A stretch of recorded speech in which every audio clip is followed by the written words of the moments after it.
할렐루야. 맛있는 게 온라인 예배 드리시는 여러분을 주님의 이름으로 환영합니다. 오늘은 좀 민감한 주제일 수 있습니다. 가룟 유다에 대한 말씀을 나누려고 하는데요. 우리가 신앙생활 시작한 사람으로서 그 끝이 가룟 유다가 아니라 정말 주님의 제자로서 살아가는 저와 여러분 되길 바라면서 오늘 예배를 준비했습니다.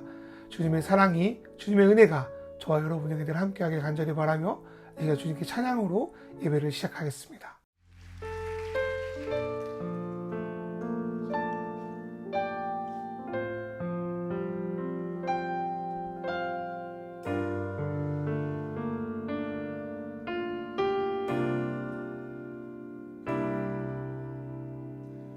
수많은 사람들 주를 따르네. 자신의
주시는 그 말씀, 영원하신 말씀 안에 우리가 거하기 원합니다.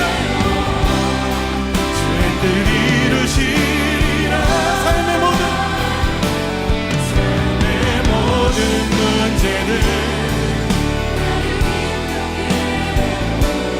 포기하지 않는 오늘을 살아내리라. 소망이 보이지 않는 내 삶 속에 주님만이 소망되어 주의 뜻 이루시리라. 주님만이 소망되어 주의 뜻 이루시리라. 주님만이 소망되어 주의 뜻 이루시리라.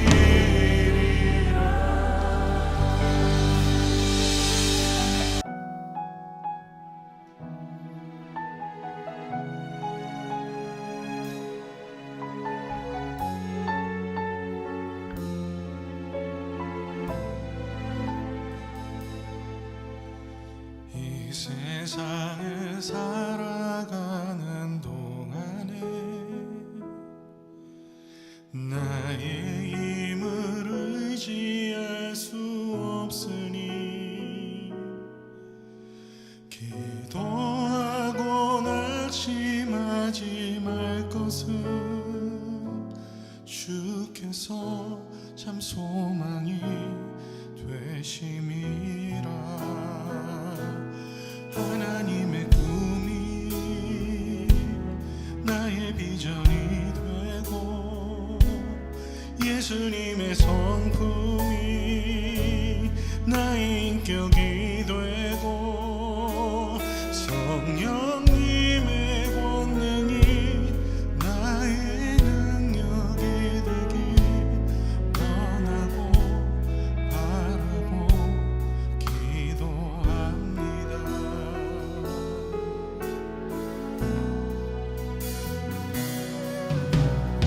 이 세상을 살아가는 동안에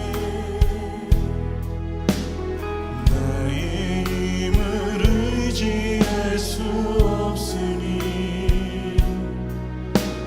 기도하고 낙심하지 말 것은 주께서 참 소망이 되심이라. 주의 길을 걸어가는 동안에 세상의 것 의지할 수 없으니 감사하고 낙심하지 말 것을 주께서 참 기쁨이 되심이라. 하나님의 꿈이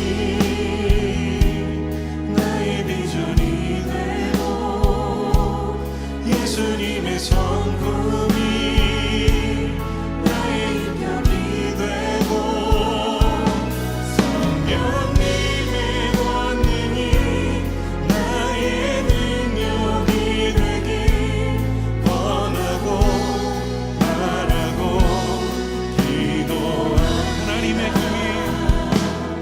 하나님의 꿈이 나의 비전이 되고 예수님의 성품이 나의 인격이 되고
예수님의 성품이 나의 인격이 되고 성령님의 권능이 나의 능력이 되기 원하고 바라고 기도합니다. 하나님의 꿈이 나의 비전이 되고 예수님의 성품이 나의 인격이 되고 성령님의 권능이 나의 능력이 되길 원하고 바라고 기도합니다. 원하고 바라고 기도합니다. 원하고 바라고 기도합니다.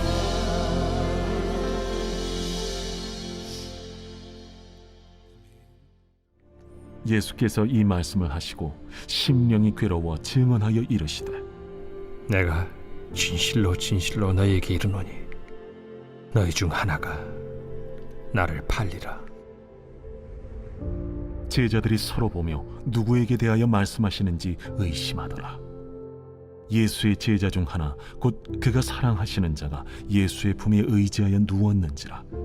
시몬 베드로가 머리짓을 하여 말하되 말씀하신 자가 누구인지 말하라 하니 그가 예수의 가슴에 그대로 의지하여 말하되 주여 누구니까 내가 떡 한 조각을 적셔다 주는 자가 그니라.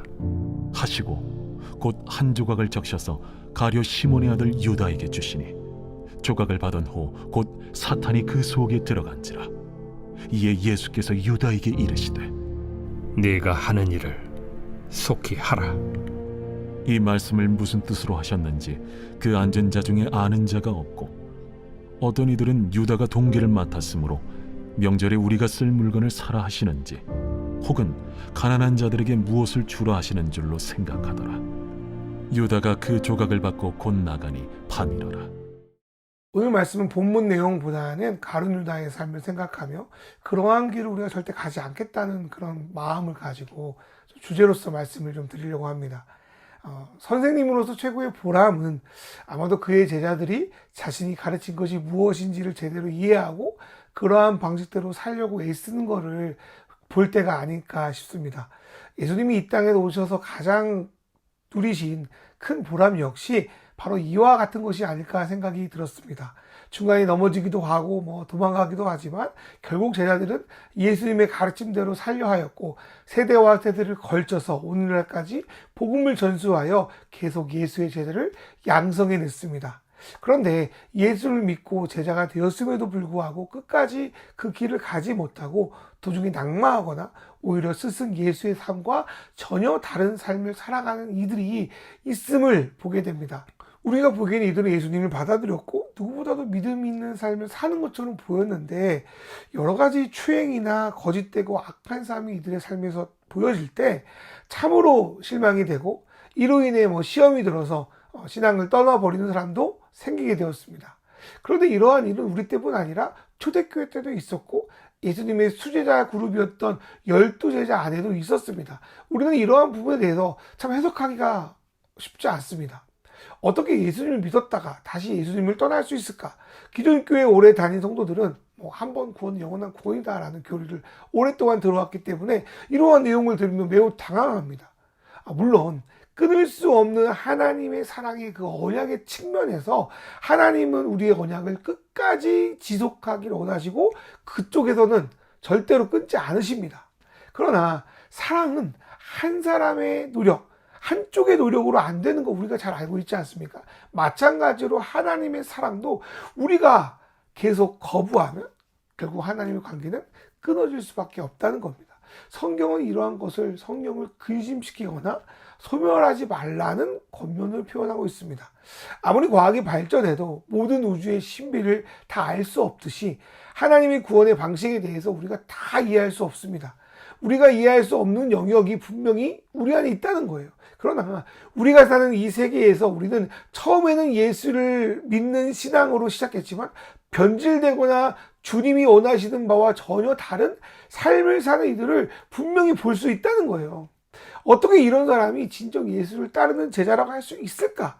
어떤 이들은 우리 모두 죄인이기 때문에 주님은 이런 자들도 구원하시고 끝까지 보호해 주신다, 뭐 이렇게 해석하기도 합니다. 그런데 회개란 이전의 삶을 부인하고 주님을 위한 삶으로 돌이키는 것이기 때문에 진정한 회개 없이 용서나 있을 수 없습니다. 한편으로는 이 사람들은 예수를 믿는 척 했지 처음부터 제대로 신앙생활 하지 않았다라고 주장하기도 합니다. 혹은 애정설에 빗대어서 이 사람은 본래부터 하나님의 백성으로 택함받지 않았기 때문에 처음에는 잘하는 것 같아도 결국은 어그러진다, 이렇게 말하기도 합니다. 그런데 만약 이게 사실이라면 하나님께서는 우리를 인격적으로 대하지 않았다라고 해석이 될 수밖에 없습니다. 예수님이 가룟 유다를 제대로 받아들인 것, 발을 씻기고 그에게 빵까지 내어준 것 모두 알고서 행하는 장난질에 불과할 수도 있다는 거죠. 저는 이렇게 해석하는 것이 되게 위험하다고 생각합니다. 어떻게 하나님이 이럴 수 있겠습니까? 저는 그렇지 않다고 생각합니다. 그렇다면 우리는 가룟 유다와 또 그와 같은 사람들을 어떻게 봐야 될까요? 저는 처음부터 이들이 버림받은 상태로 신앙생활을 했다고 생각하지 않습니다. 하나님은 모두가 구원받기를 원하시고 그분의 자녀가 되기를 원하십니다. 그리고 처음에 이들도 자신이 예수님의 제자라는 자부심을 가지고 열심을 가지고 나름 그 길을 걸어갔을 것입니다. 그러면 무엇이 문제였을까요? 저는 두 가지 문제라고 생각이 드는데요. 첫 번째로는 신앙생활하면서 자신이 알지 못하는 것과 직면했을 때 그러한 일이 일어나고요. 두 번째로는 자신의 생각과 다른 예수님의 방식을 보게 될 때입니다. 우리가 태어났을 때 처음부터 엄마 아빠를 지금 30년 40년 지난 후에 보는 것과 같은 방식으로 보지 않는 것처럼 예수를 믿기로 했을 때 예수님의 뜻과 계획에 대한 모든 것을 다 아는 것은 아닙니다. 신앙생활하면서 보다 넓고 깊이 주님의 뜻을 알아가게 되죠. 그런데 그 알아감이 나의 욕망과 나의 생각과 다를 때 우리 안에는 두 가지 생각이 충돌할 수밖에 없습니다. 그 속에서 제자들은 시간이 걸리고 좀 힘이 들지라도 자기를 부인하고 예수를 쫓는 삶을 어떻게든 꾸역꾸역 나아가게 됩니다. 하지만 기존의 욕망이나 생각이 예수의 말씀보다 우리 삶에서 우선될 때 점점 예수님을 우리의 자리에서 밀어내고 자기 자신이 주인된 삶으로 변질되기 시작합니다. 그럴 때마다 말씀과 기도로 재조정받고 내가 잘못했구나, 내가 이러면 안 되지라고 계속적으로 하나님 앞에 나아가야 되는데 그것을 거부하고 자기 좋을 대로 신앙생활을 하게 되면 결국 가룟 유다나 그 대마처럼 주님을 배신하고 떠나버리기도 하고 또는 잘못된 것도 인식하지 못한 채 형식적인 신앙이, 다른 말로 율법적인 신앙으로 살아가기가 쉽습니다. 그런 이들이 남기는 것이 무엇입니까? 알곡이 아니라 가라지를 남기게 됩니다. 성경은 하나님도 우리 안에 생명의 뿌리지만 사단도 우리 안에 가라지의 씨를 뿌린다라고 말씀하고 있습니다. 이런 면에서 우리 마음은 치열한 전쟁터입니다. 그 속에서 우리는 하나님이 주신 복음의 씨를 신뢰함으로 잘 키워내야 하고 우리 안에 있는 가라지들이 주는 생각을 거부하고 주님 뜻 안에 살아야 됩니다. 그래서 성경에서는 마음과 생각을 지키는 것을 매우 중요하게 말씀하고 있습니다. 만약 우리가 이러한 유혹과 시험을 계속적으로 잘 모르거나 방치하게 되면 성령께서는 근심하셔요. 그리고 계속적으로 우리가 그 뜻을 돌이켜서 주님으로 살게 할 수 있도록 계속적으로 어떤 상황을 통해서 말씀해 주십니다. 그러나 계속 그러한 성령의 시도를 거부하면 성령이 우리 안에서 소멸되어서 겉으로는 기독교인처럼 보일지 몰라도 실제로는 가라지와 같은 가라지의 열매를 맺는 그러한 삶을 살아갈 수밖에 없습니다. 왜냐하면 우리는 인격적이기 때문이죠. 그리고 그러한 일들은 오늘날 기독교 안에서도 기독교인들을 시험들게 할 뿐 아니라 기독교 밖에 있는 사람까지도 신앙 안에 들어오지 못하게 하는 엄청난 폐해를 만들고 있습니다. 가룟 유다도 처음에는 예수의 말씀을 듣고 기쁜 마음으로 제자가 됐을 거예요. 그러나 시간이 지나면서 마음 안에 주님의 복음의 씨뿐 아니라 사단이 주는 생각의 씨도 계속적으로 심기기 시작했겠죠. 성경은 이러한 생각의 씨를 육체의 욕망 혹은 가라지로도 말씀하고 계시고 이것은 우리 마음 안에서 성령의 욕망, 알곡과를 부딪히기 시작합니다. 그런데 하나님의 사람은 그 부딪힘 속에서도 하나님의 뜻을 의지하고 그분의 은혜와 긍휼을 구하며 실수하고 넘어질지라도 그분께 나아가게 되잖아요. 그런데 가룟 유다 같은 이들은 부딪힘을 거부하고 사단의 생각에 동의하여 결국 그것을 추구하는 삶을 살아가게 됩니다. 처음에 눈에 잘 띄지 않을 수 있어요. 오히려 신앙 좋은 사람으로 대우받을 수도 있겠어요. 그러나 그 열매는 점점 자라 결국 예수를 배신하고 세상에 악취를 나는 그런 결과로 나아가게 됩니다. 가룟 유다도 그랬을 것 같아요. 그는 자신의 삶에 들어오는 작은 유혹과 시험들에 대해서 어느 순간 막 괴로워하거나 슬퍼하거나 내가 잘못했구나, 내가 삶을 바꿔야지 이런 생각도 하지 않습니다. 아유, 뭐 별거 아니라고 생각하고 그냥 넘어가 버린 것입니다. 타협을 해도 자기 삶에 어떠한 일이 일어나는지를 점점 망각하니까 점점 더 큰 죄, 큰 악을 허용해버리고 결국 죄와 타협해서 얻은 과실이 너무나도 달콤하기 때문에 거기에 점점 취해가게 되는 겁니다. 그래서 가룟 유다는 회개할 수 있는 수많은 기회가 있었음에도 불구하고 회개하지 않고 이러한 일을 계속해서 반복하게 되었을 겁니다.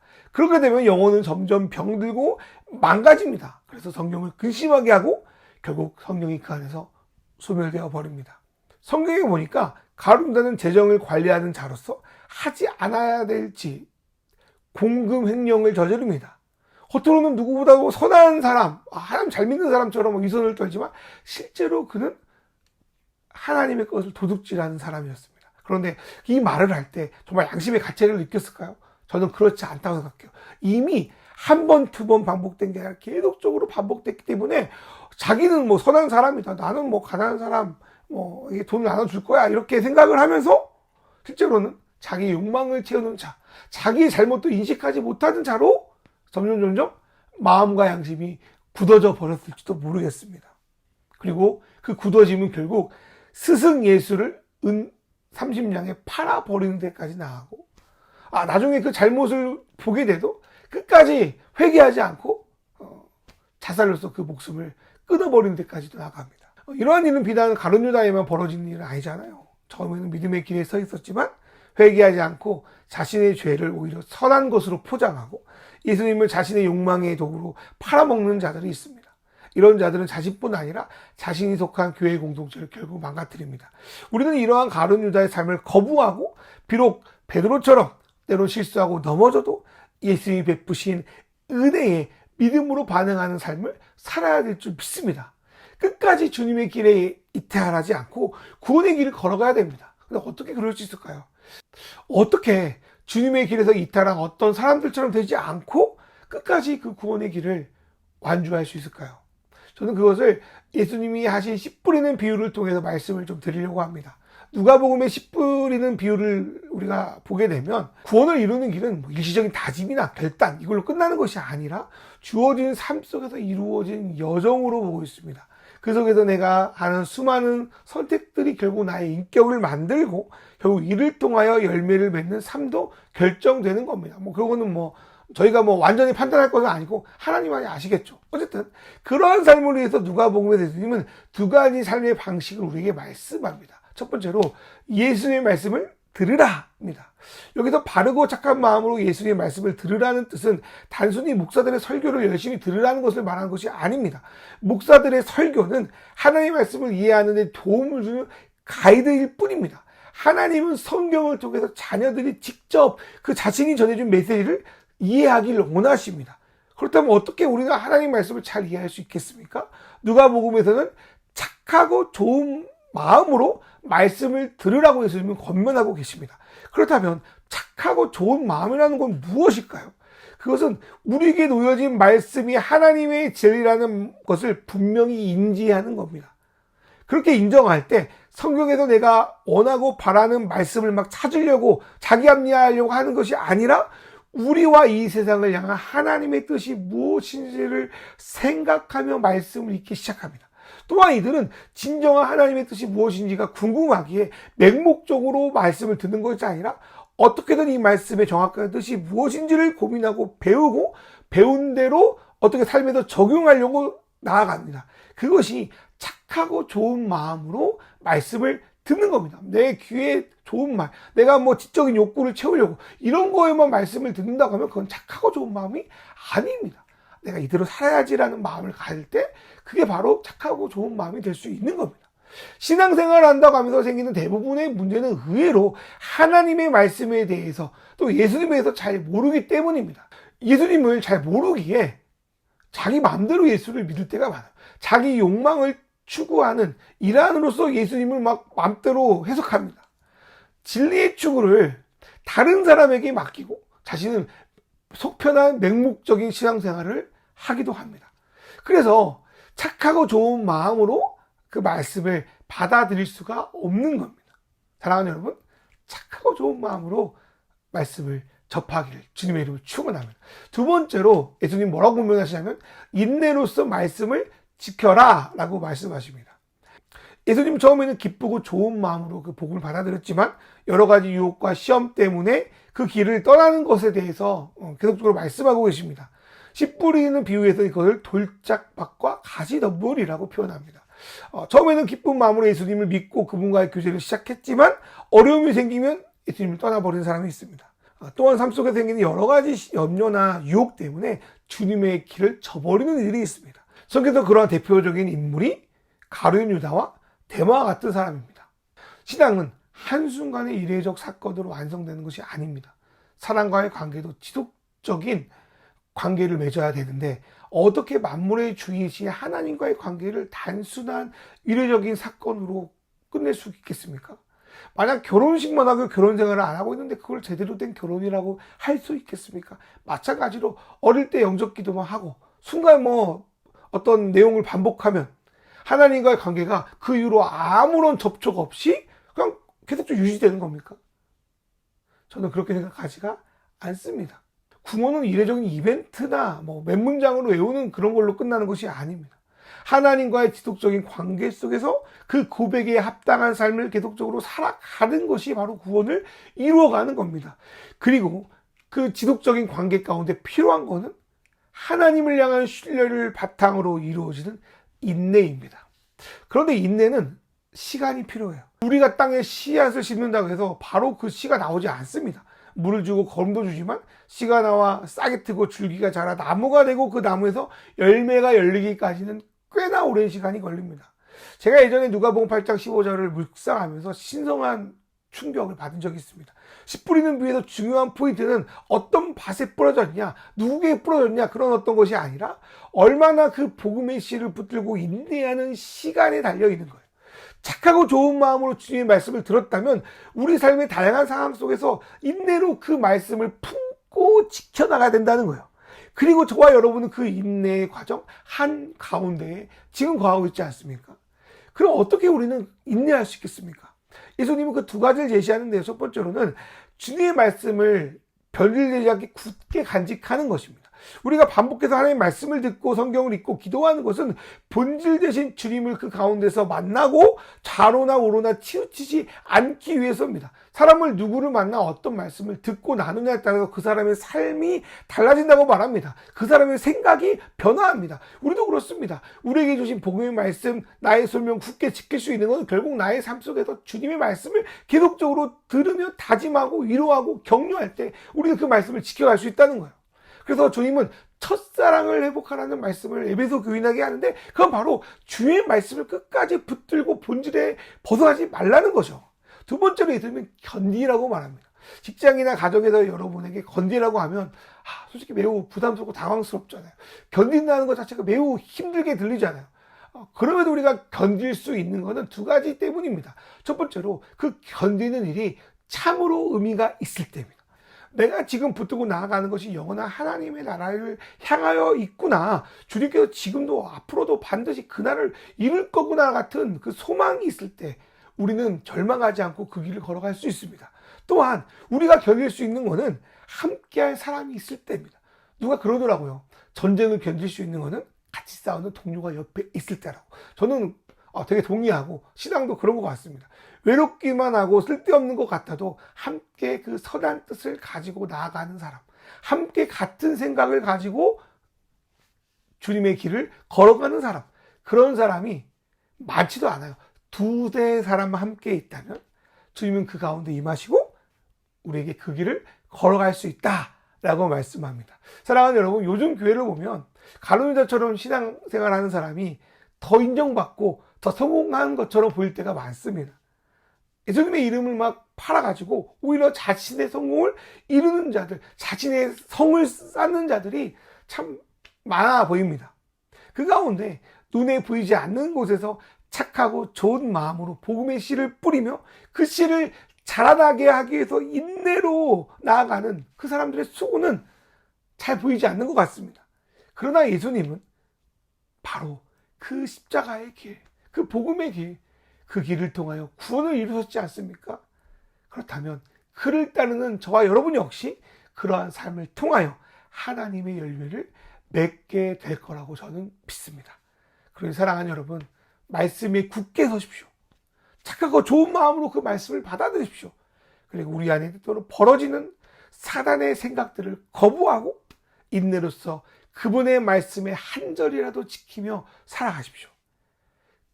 그럴 때 가룟 유다들이 범람하는 현실 속에서도 주님의 믿음을 지키고 선포하며 나아갈 수 있다고 저는 믿습니다.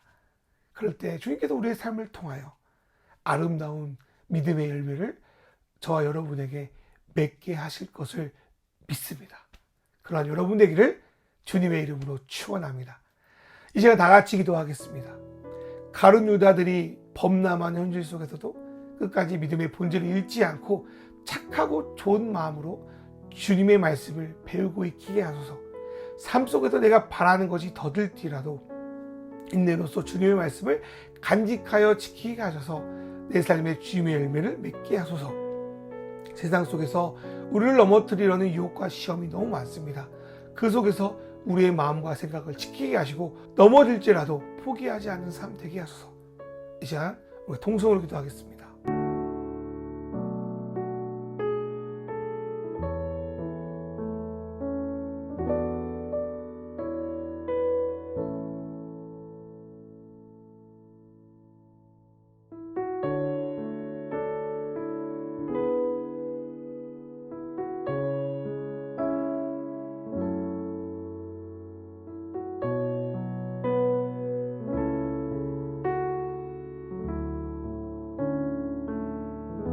하나님 아버지, 주님을 믿는 수많은 사람들이 있지만 주님을 따르는 이들이 적다는 것이 참으로 마음이 아픕니다. 혹여 우리도 주님을 믿는다고 하지만 주님의 길에서 돌아서는 자가 될까 두렵습니다. 잎새에 있는 바람에도 흔들리는 자기를 돌아보며 괴로워했다는 어느 시인의 고백처럼 늘 나의 삶을 주의 말씀에 비추게 하시고 본질에 속한 삶을 살아갈 수 있도록 주여 인도하여 주십시오. 세상의 유혹과 시험을 피할 길을 열어주셔서 주님의 길을 포기하지 않고 끝까지 걸어가게 하소서. 성령 하나님, 우리 안에 거룩한 욕망을 풀어주셔서 세상의 욕망보다 큰 주님의 열정의 일을 기뻐하게 하시고 주여 그 주님의 길을 함께 걸어갈 믿음의 사람들을 허락하여 주셔서 함께 이루어가며 주님의 주신 은혜를 가지고 그 길을 걸어갈 수 있도록 주여 붙들어 주십시오. 귀한 예물을 드리오니 주여 받아주시옵고 이 모든 말씀 우리 주 예수 그리스도의 이름으로 기도드리옵나이다. 아멘. 이제는 우리 주 예수 그리스도의 은혜와 하나님 아버지 사랑과 성령님의 인도하심이 이제 가룟 유다의 길을 거부하고 힘들고 부족하지만 끝까지 주님의 길을 걸어가기로 결정한, 그렇게 걸어갈 줄 믿는 우리 마신님의 성도들과 영상을 통해 예배하는 모든 믿음의 자녀들 위해 이들로부터 영원히 함께 하시기를 간절히 축원하옵나이다. 아멘.